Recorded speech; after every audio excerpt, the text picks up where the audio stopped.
Why don't you mess with white women? White women are dangerous. So you've never dealt with a white woman? I ain't never had no white lady in my life like that. Really? White women are so problematic. In fact, they're the reason for racism. White men, I totally understand. You know why? No one gives me more attention than white women with their men. Yo, this comment are different because guess what? It said me that anywhere America, anywhere at all America, brother, and a white woman start ball, I am leaving.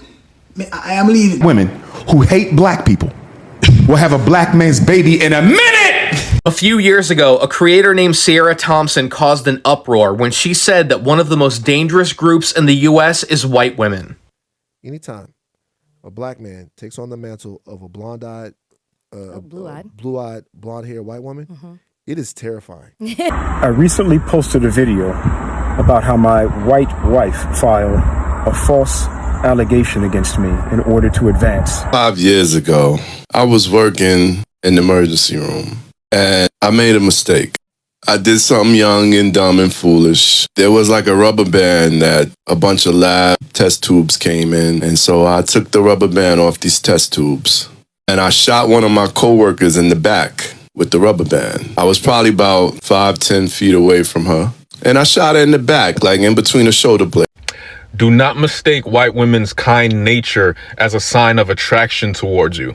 Hi guys, welcome back to Unfiltered For You Stories. So one topic that often comes up in discussions about interracial dating is, while many interracial couples have successful relationships, some black men express concerns that make them conscious about pursuing such relationships. We have always had some black men giving comments like, "No, I cannot play in the snow. I fear white women. I love my life. Black women forever," and many other comments that show that they cannot, or they fear, or they are not interested in dating white women. So let's watch some clips where some black men are giving their reasons as to why they cannot do that, and then we shall give our views in the comments. Why don't you mess with white women? White women are dangerous. So you've never dealt with a white woman? I ain't never had no white lady in my life like that. Really? No, I had some white pussy before, but I ain't been out here cupped up with no white lady. Is there a reason? I don't know where the fuck they be at. I'm not looking for them. Oh. White women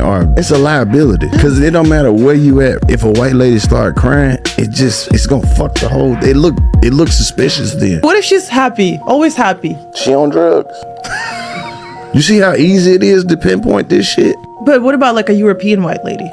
Where I'm gonna meet a European white lady? Yeah, but I'm not going to Europe to go get no white lady and bring her back over here. What if she was Russian and she lived in Atlanta? I don't know. Well, let's go down the list. Maybe we'll convince you. See, you already had a black man. I couldn't fuck with you. I would only fuck with you if I was your first one. Cause now you think you know some shit, and my bullshit ain't gonna work. Yo, this comment are different because guess what? It said me that anywhere America, anywhere at all America, brother, and a white woman start ball, I am leaving.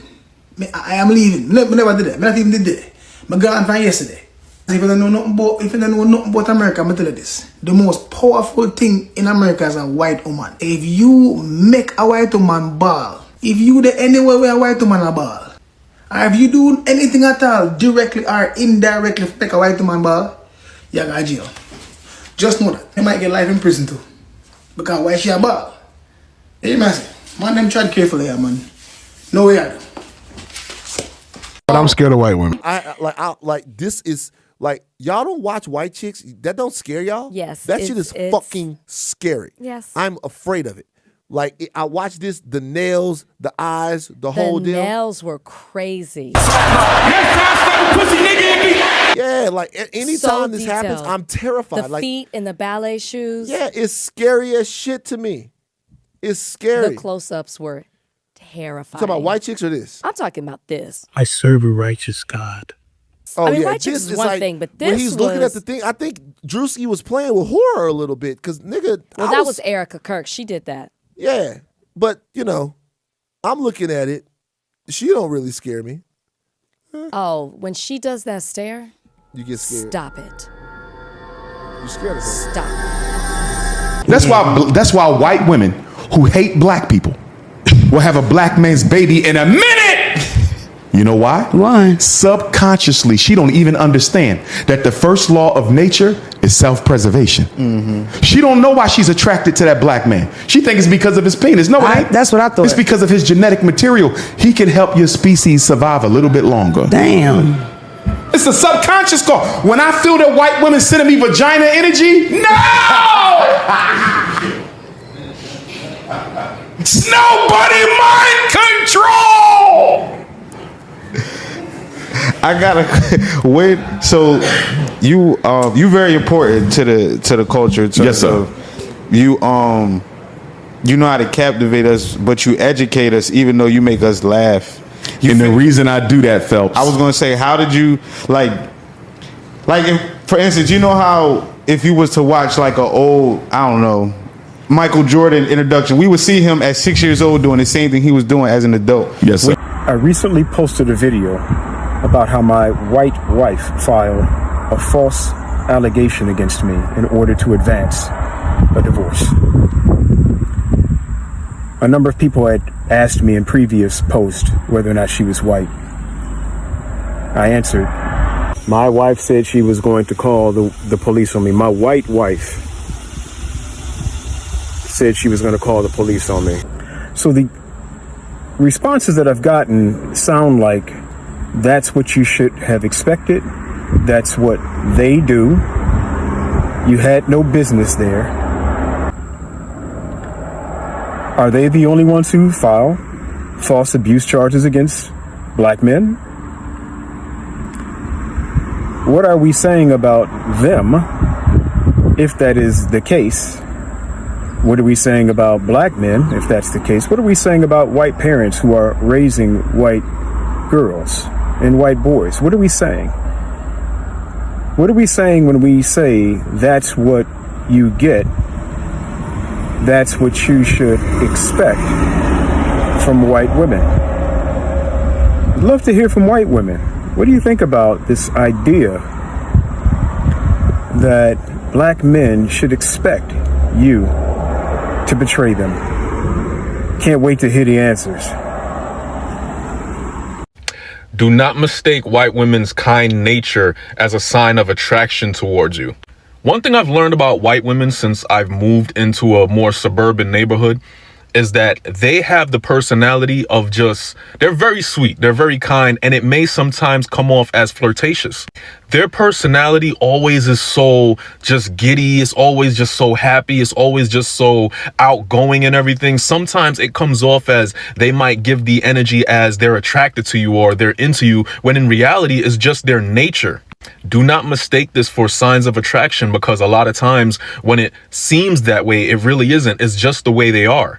If you try to get serious with them and you try to take it to a level of dating or attraction, you'll see them start to pull back, because in reality, they were never into you in the first place. They're just naturally like that.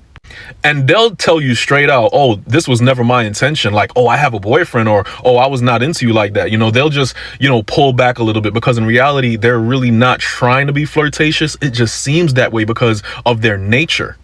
Black guys and people that are not white are so used to women playing hard to get that when you do get around white women that seem to be so easy, it comes off a certain way. But in reality, it was never that way to begin with. I didn't want to get with a white woman because I was scared she might have me running down the street like Jonathan Majors. There you go. Come on, cat. Not because I didn't like white women. I think white women are as great as any other women. But I'm not going to act like I'm not scared of them. I have a reason to be scared. You could be Kang the Conqueror, and they could take your rabbit ass down in 2 weekends. And that's the truth of the matter. So I stayed away from that. Hey, you saw that black woman come? Never touching a white woman again. I shot one of my coworkers in the back with the rubber band. I was probably about 5-10 feet away from her. And I shot her in the back, like in between the shoulder blades. It wasn't nowhere sexual. It wasn't in her butt. It wasn't in her breasts. It wasn't in her crotch area. It wasn't in her face. It was in the back, the middle of her back. The fear of white women is the beginning of wisdom. And this is not me being dramatic. It's just a simple truth. Let me tell you what happened. So about 25, 30 years ago, he was working at a hospital and he was in the lab, right? And he just saw rubber band on test tubes and just picked one and shot his colleague, in the middle of her back. It was not anything major. This is a colleague that he's very cordial with, just like he's cordial with everybody. Like 5 minutes later, I get called into the office. And when I walk into the office, I see the unit director, I see the security guard, I see the charge nurse, and one of the doctors with the woman that I shot in the back with the rubber band. The woman that I shot in the back with the rubber band had a thermometer in her mouth. She had a blood pressure cuff on. She had one of the nurses listening to her chest and her heartbeat with a stethoscope. And she had tears in her eyes and was wiping her nose with the tissue. They questioned me about what did I do to this woman. And so, I admitted what I did. And they explained to me how this was harmful and she felt threatened by this. And this is, an act of aggression that cannot be allowed in the workplace. I witnessed something similar about 10 years ago. So in my office back then, we had everybody, white, black, everybody was there, right? But there was this particular white girl that doesn't work. She works like 35 to 40% of the time. The rest of the time, she's like doing her makeup, she's eating, she's on the phone, and the supervisors see her.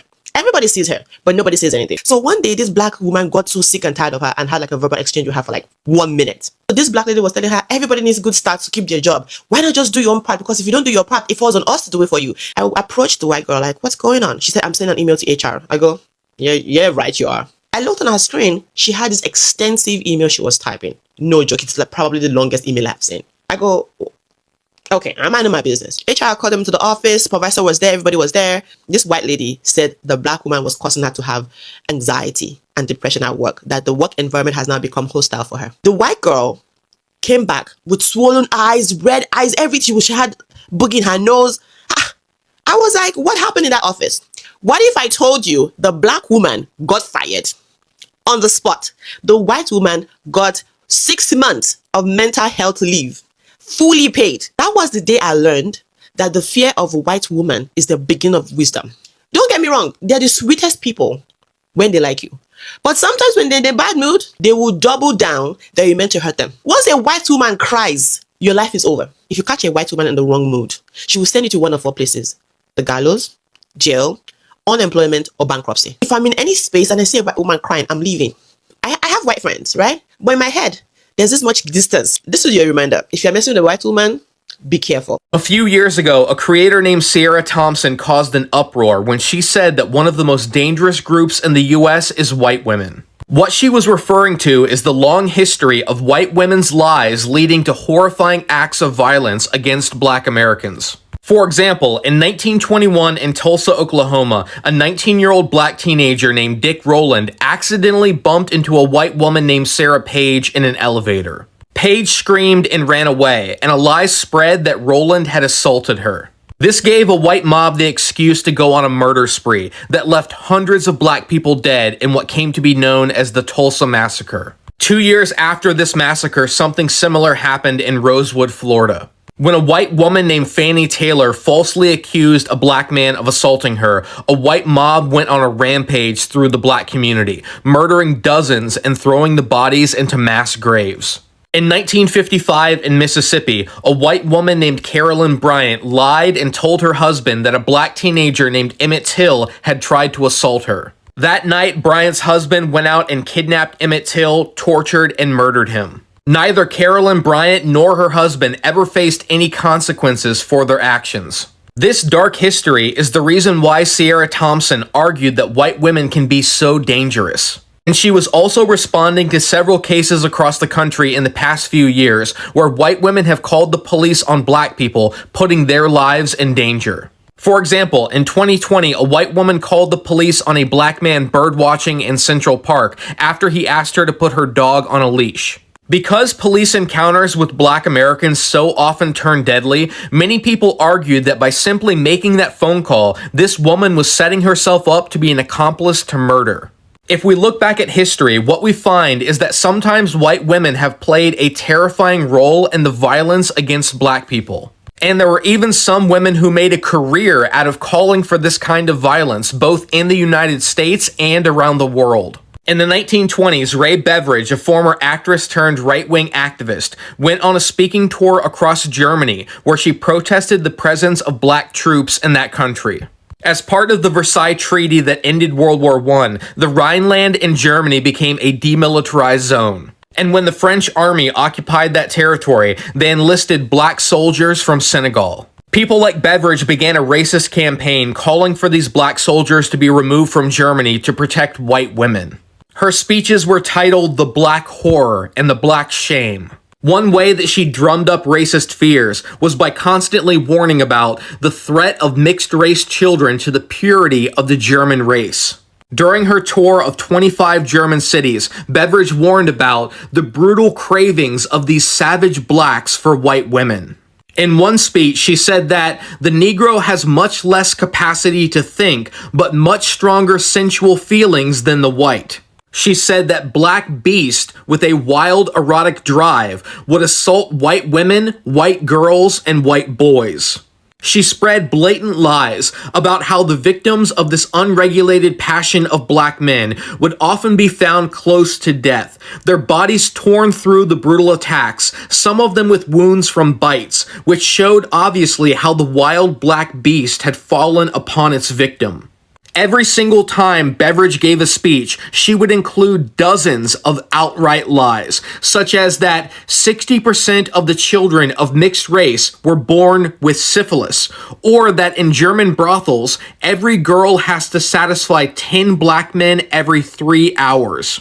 She even took propaganda photos like this one, where she held a well-nourished black child and a malnourished white child, trying to claim that black children were treated better than white children in Germany. During her speeches, Beveridge constantly used the N-word when describing black people, and she argued that the use by France of black troops on the Rhine was detrimental to the culture of the world. She instructed her listeners in Germany to solve this problem the same way that American men did in the South, by lynching. She told them, "Your weapons have been taken away from you, but there is always a rope and a tree. Take up the natural weapons used by our men of the South. Lynch. Hang every black who assaults the white race."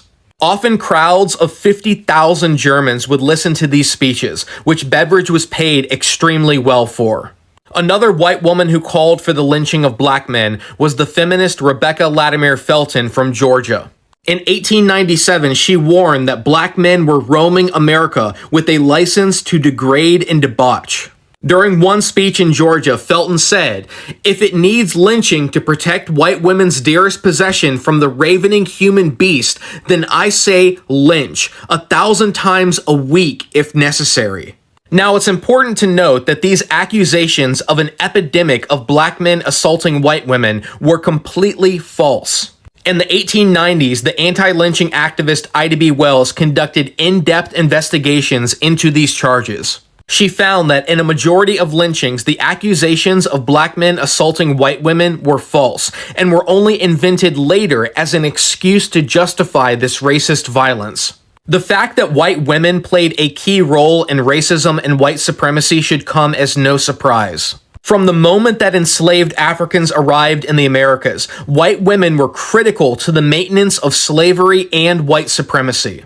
In the book They Were Her Property, Stephanie E. Jones Rogers shows that white women employed management techniques that were as effective and brutal as those used by slave-owning men. White women actively participated in the slave market, profited from it, and used it for economic and social empowerment. The role of women in white supremacy hasn't gone away either. Ever since Trump won in 2016, many people have argued that his victory was rooted in white supremacy and racism. And white women played a key role in electing Trump in 2016 and 2024. Also, in the past few years, we've seen a disturbing rise in white women openly embracing anti-black racism and being proud of their potential to cause harm to black Americans. In 2018, Mississippi Senator Cindy Hyde-Smith told an audience that if she was invited to a public hanging, she'd be in the front row. Many people pointed out how disgusting this statement was, considering that Mississippi had the highest number of lynchings of black Americans in the country. For decades, 2 to 3 black people were publicly hanged or burned alive in Mississippi every week. In 2019, a white woman named Nancy Goodman was caught on camera calling a black woman a stupid N-word in a restaurant. When she was later asked about the incident, she said she would happily use that word again. More recently, a white woman named Shiloh Hendricks called a black child the N-word at a park in Minnesota. When she set up an online fundraiser, she raised over $600,000 from people who left comments like, "White unity will unite," "Whites stand strong," and "White rise."